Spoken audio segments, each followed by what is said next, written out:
시각 차별화는 사실 해석하기에 따라서 굉장히 다양한 해석이 가능한데 저는 오늘 굉장히 쉬운 것부터 접근을 할게요.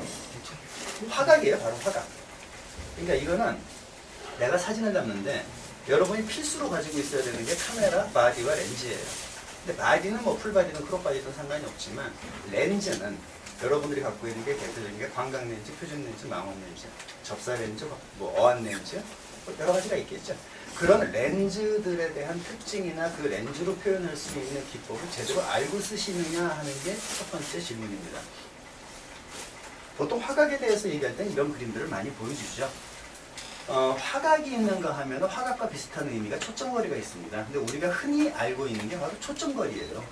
1635, 2470, 70200 뭐 이런 식으로 렌즈에 보면 써 있는 거 밀고 땡기는 줌 렌즈에 특히 많이 있죠. 아니면 단렌즈면은 뭐 35mm 단렌즈, 50mm 단렌즈 이런 식의 초점거리가 하나로 고정되어 있는 렌즈도 있고 그러한 초점거리라고 하는 거는 초점거리가 짧으면 짧을수록 광각이 되는 거고 초점거리가 길면 길수록 망원이 되죠. 근데 그걸 보통 사진에서 얘기할 때 화각이라고 하면은 사진 렌즈로 촬영할 수 있는 범위가 렌즈 중심에서 이루는 각도 이거죠. 이거 내가 넓게 찍을 거냐 좁게 찍을 거냐 그거야. 넓은 건가 좁으면 망원.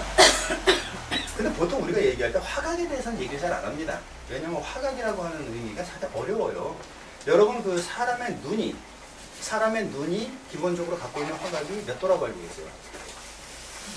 네, 50도라고 알고 계시죠? 그거 잘못된 거거든요. 50은 초점거리예요. 50mm. 사람의 눈이 갖고 있는 초점거리가 50mm예요. 사람의 화각은 저기 50mm라고 되게 좀 밑에 47도라고 나와 있습니다. 사람의 눈의 화각은 47도예요. 그러니까 사람들이 화각과 초점거리를 혼용해서 써요. 예를 들면 이런 거죠. 내가 광각으로 찍었어. 이렇게. 그 사진을 찍었어요. 누굴 보여줬어요. 그때 제일 처음에 질문이 뭐냐면 와 이거 죽인다. 화각 얼마야? 이런다고요. 그러면 네 12mm입니다. 이렇게 얘기해요. 틀린 말이죠. 화각은 각도잖아. 몇 도, 몇 미리는 초점거리. 그래서 초점거리라고 하는 거는 뭐 렌즈의 초점을 무한대로 맞췄을 때 그 렌즈의 제2주점에서 필름면까지의 거리. 되게 어렵게 얘기를 하는데 사실은 이거예요. 이거. 내 눈에다가 이 동그라미 손가락으로 대가지고 이렇게 가까이 딱 눈에 갖다 붙이면 다 보이죠. 네. 이게 초점거리가 짧잖아요. 렌즈와 필름 간의 거리가 짧으면 짧을수록 넓게 보인단 말이에요. 이걸 쭉 앞으로 빼면 망원으로 당기면 옆으로 보이는 거 말고 요 안으로 보이는 것만 보면 제가 여기 서가지고 쭉 밀어보니까 저기 앉아 계신 여성분의 코밖에 안 보이네. 이게 망원. 초점거리가 길면 망원, 초점거리가 짧으면 광각. 그걸 저렇게 어렵게 써놓은 거예요. 그래서 일단 여러분들이 갖고 있는 렌즈가 가장 크게는 광각, 표준, 망원 이 세 가지가 있는데 그 세 개를 구분하는 방법의 기준점이 바로 50mm입니다. 초점거리. 50mm는 사람의 눈이 갖고 있는 기본 초점거리이기 때문에 그 50mm보다 짧으면 광각이라고 그러고요. 50mm보다 길면 그걸 망원이라고 불러요. 그렇다고 55mm를 망원이라고 하느냐? 그렇지는 않죠. 기준점이 그렇다는 얘기예요. 자, 그렇다면 가장 흔하게 쓰시는 광각, 표준, 망원에 대해서 어떻게 쓰시느냐는 말이지. 광각 렌즈는 어떤 때 쓰느냐? 넓게 찍을 때. 망원 렌즈는 어떤 때 써요? 땡길 때. 몰카 찍을 때.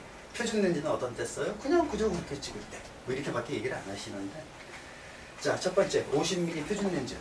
50mm가 보통 사람의 눈이 갖고 있는 초점거리이기 때문에 50mm 렌즈로 찍게 되면 사람이 눈으로 보는 것과 똑같은 화각과 초점거리에 가장 편안한 영상을 담을 수 있다. 그래서 표준 렌즈라고 보통 얘기를 하고 그 표준 렌즈의 기준점이 바로 50mm라고 얘기를 합니다. 그런데 뭐 여기 써있는 말들은 다 기본적인 얘기고요. 편안하다, 익숙하다, 뭐 스튜디오에서 인물 촬영 같은 거 할 때 주로 50mm 많이 찍는다, 왜곡도 없다 이런 얘기 많이 하죠. 근데 50mm 찍어보신 분들은 아시겠지만 50mm 단렌즈 딱 끼워가지고 한번 사진 찍어보면요 이상하게 답답해요.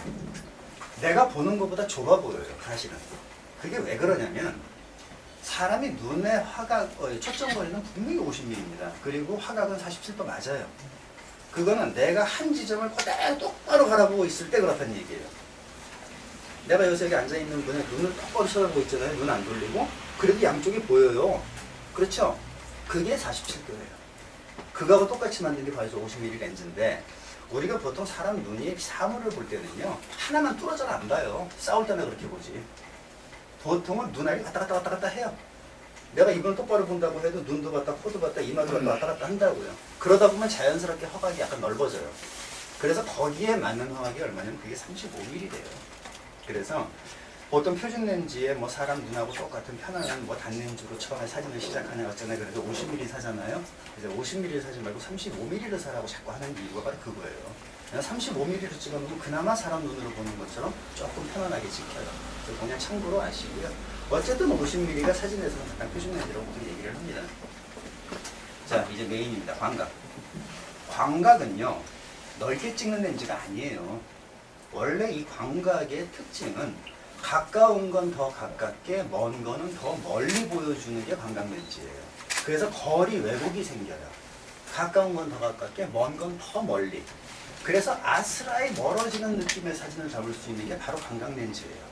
수평선 멀리 저 왼쪽 끝부터 오른쪽 끝까지 넓게 찍겠다. 그거 물론 광각 맞죠. 하지만 그렇게만 광각을 쓰면 그 광각 렌즈가 울어요. 광각 렌즈는 앞뒤로 뺄 줄 알아야 돼요. 피사체를 주제를 앞에 놓고 배경을 뒤로 빼서 앞뒤로 쭉 뺄 줄 알아야 돼요. 지금 보시는 사진들이 저런 거예요. 그래서 실제로 저 첫 번째 사진 같은 경우는 용산 국립박물관에 있는 조형물인데 저 굉장히 하늘 높이 치솟아 있고 위에가 좁아 보이고 밑에가 넓어 보이는, 저 가까이 있는 건 크게 보이고 멀리 있는 건 작게 보이기 때문에 저런 왜곡 현상이 생기는 거거든요. 두 번째 밑에 있는 저 갈매기 사진 보시면요, 저 섬하고 촬영자하고 거리가 저렇게 멀지 않아요. 보통 별로 안 먼 거리인데도 광각으로 찍으면 정말 멀어 보여요. 그렇기 때문에 어떤 현상이 나오느냐, 바로 구름 보세요. 구름 보면은 저 뒤에서 앞으로 몰려오죠, 구름이. 실제로 저런 구름 없습니다. 저런 구름 만나기 쉽지 않아요. 근데 광각 렌즈로 풍경 사진 찍으면서 구름을 찍어 놓으면 웬만하면 다 저렇게 나와요. 저게 왜 그러냐면은 가까이 있는 구름은 크게 보이고 멀리 있는 구름은 작게 보이기 때문에 저렇게 멀리서 앞으로 뻗어나오는 것처럼 어떤 시원한 느낌을 준다는 말이죠. 오른쪽에 있는 사진을 보시면 저게 편지꽃이죠. 무슨 동산 같죠? 저거 화분이에요. 저기 뭐야, 그 횡단보도 건너갈 때 보면 옆에 동그랗게 큰 화분 있죠? 거기 편지꽃 심어놓잖아요. 그거예요. 그거를 바닥에 바짝 엎드려가지고 편지꽃을 갖다 들이대서 찍어보니까 가까이 있는 편지꽃은 커 보이고 멀리 있는 편지꽃은 작아지면서 마치 동산처럼 보이죠. 그러니까 광각 렌즈라고 하는 거는 보통 우리가 스토리텔링 렌즈라고 얘기를 하는데, 이야기를 만들어낸다, 아스라에 멀어지는 뭔가 노스탈자 같은 느낌을 준다. 그래서 광각 렌즈가 유명한 거예요. 그러니까 광각 렌즈는 넓게만 찍으시려고 그러면 안 돼요. 이렇게 앞뒤를 뺄 줄 알아야 남들하고 다른 느낌의 사진들이 나와요. 꼭 한번 시도를 해보세요. 참 많이들 쓰시는데, 이 어안 렌즈는 그 렌즈 자체가 갖고 있는 특징 때문에 사진이 특별하게 보이는 것뿐이지 사실은 뭐 특별한 건 아니에요. 다만 제가 여기서 말씀드리고 싶은 거는 어안 렌즈는 두 가지가 있어요. 180도 어안 렌즈와 180도 대각선 어안 렌즈와 원상 어안 렌즈, 이렇게 두 가지가 있습니다. 어안 렌즈라고 똑같은 렌즈가 아니에요. 보통 우리가 흔히 알고 있는 어안 렌즈는 180도 대각선 어안이라고 합니다. 대각선 어안 렌즈. 물건 사러 갔을 때 대각선 어안 렌즈 달라고 그래야지 원상 어안 달라고 그러면 안 돼요. 왜? 원상 어안은 오른쪽 아래에 보시는 저런 렌즈가 원상 어안입니다. 동그랗게 표현을 해요. 그래서 나는 광고 목적으로는 저렇게 찍겠다. 그러면 원상 어안을 써야 되는 것이고, 아니면 저 두 번째 있는 저 남산타워처럼 저런 식으로 밑에가 확 왜곡이 지게끔 둥글게, 아니면 첫 번째 있는 사진처럼 지구본처럼 둥글게 만들겠다. 저런 식의 극단적인 왜곡을 주겠다 그러면 저건 대각선 어안을 사셔야 되는 거죠. 저거는 이제 렌즈만 끼우면 다 표현이 되는 거니까 뭐 특별한 건 아니고요. 망원 렌즈. 아까 광각 렌즈 같은 경우에는 가까운 건 더 가깝게, 먼 건 더 멀리 보인다 그랬죠. 자, 망원 렌즈는 피사체를 당기는 게 망원 렌즈라고 하시잖아요. 가까이 가기 싫으니까, 또 가까이 가면은 찍는 거 싫어하니까 멀리서 망원 촥 당겨가지고 피사체를 눈앞에까지 당겨서 몰카를 찍겠다. 당기면 오는 건 맞아요. 피사체가 당연히 오죠. 문제는 배경이에요. 배경이 어떻게 되느냐가 굉장히 중요해요. 아까 광각 렌즈는 배경이 멀어진다 그랬죠. 반대예요. 망원은 땡기면 피사체가 여기 있고요. 자 보세요. 여기 피사체가 여기 배경이 있어요. 제가 이 사진 찍을 거예요. 망원으로 당겼어요. 당기면 이만큼 오겠죠. 얘가 당기는 만큼 오겠죠. 피사체가. 얘가 이만큼 왔으면 얘도 이만큼 오느냐, 같이 이렇게 오느냐, 천만에. 얘가 이만큼 왔으면 얘는 이렇게 와요. 그게 망원이에요. 이거를 배경 압축 효과라고 합니다. 그래서 망원 렌즈라고 하는 거는 쓸 때는 배경을 꼭 보고 찍어야 돼요. 배경을 어떻게 피사체 뒤에다가 웅장하게 표현을 시킬 거냐. 그래서 망원 렌즈로 찍어놓으면 배경이 참 웅장해져요. 자, 보세요. 뭐 여러 가지 필요 없죠. 밑에 있는 사진 보시면은 저기 밑에 왼쪽 거 보시면은 한강 고수부지에 엄마로 보이는 여성과 딸이 둘이 놀고 있어요. 근데 저기 저 한강 고수부지 가보셔서 알겠지만 한강물이 바로 코앞에 있지 않죠? 좀 멀리 떨어져 있다고요. 근데 바로 눈앞에 있는 것 같아요. 배경이 그만큼 땡겨갔기 때문에. 오른쪽에 있는 게 저기 부산에 있는 천마산입니다. 천마산에 올라가 보면 저 맞은편에 저렇게 산동네가 있어요. 굉장히 멀리 있어요. 그런데 그거를 담고 있는 사진가를 뒤에서 망원으로 당겼더니 사진가는 내가 당긴 만큼 오지만 그 뒤에 있는 마을을 그 이상으로 당겨져 와서 바로 코앞에 있는 것처럼 그런 식으로 해서 표현을 하는 게 바로 망원 렌즈예요. 그러니까 망원을 가지고 계신 분들은 저런 표현을 할 줄 아셔야 돼요. 사진은 절대로 피사체로 사진을 찍는 게 아니에요. 사진의 생명은 무조건 배경이에요. 배경 처리를 어떻게 하느냐에 따라 사진이 죽기도 하고 살기도 돼요. 이거는 제가 첫 번째 시간에 미니멀리즘 말씀드릴 때도 분명히 말씀을 드렸어요. 배경을 날리는 이유가 뭐냐? 배경에 저기 격자무늬 패턴을 집어넣는 이유가 뭐냐? 배경에 색으로 처리하는 이유가 뭐냐? 다 그 이유가 있거든요. 사진이 차지하고 이게 사진의 생명에서 배경이 차지하는 비중이 그만큼 높기 때문에 이게 망원입니다. 이게 지난 일요일 날 어디야? 양재동에 있는 공원에서 서초 문화원이 무슨 행사를 했어요. 거기 그 촬영 지원을 나갔었는데 저 같이 사진 수업하시는 학생분들하고 제가 거기 이제 앉아서 사생대회 그림을 그리고 있는 아빠와 애의 모습을 담았어요.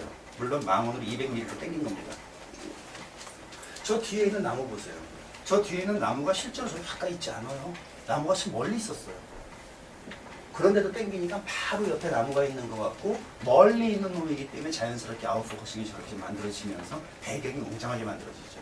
그러니까 이런 것들이 바로 망원의 특징이에요. 단순히 저기 앉아있는 저 피사체를 당기는 것만 쓰는 게 아니라는 얘기죠. 그래서 피사체 찍을 때는 무조건 배경이 어떻게 생겨있느냐, 배경이 어떻게 만들어진 것 같느냐 신경을 써가면서 찍으셔야 된다는 게 오늘 말씀드리는 바로 화각이라는 주제입니다.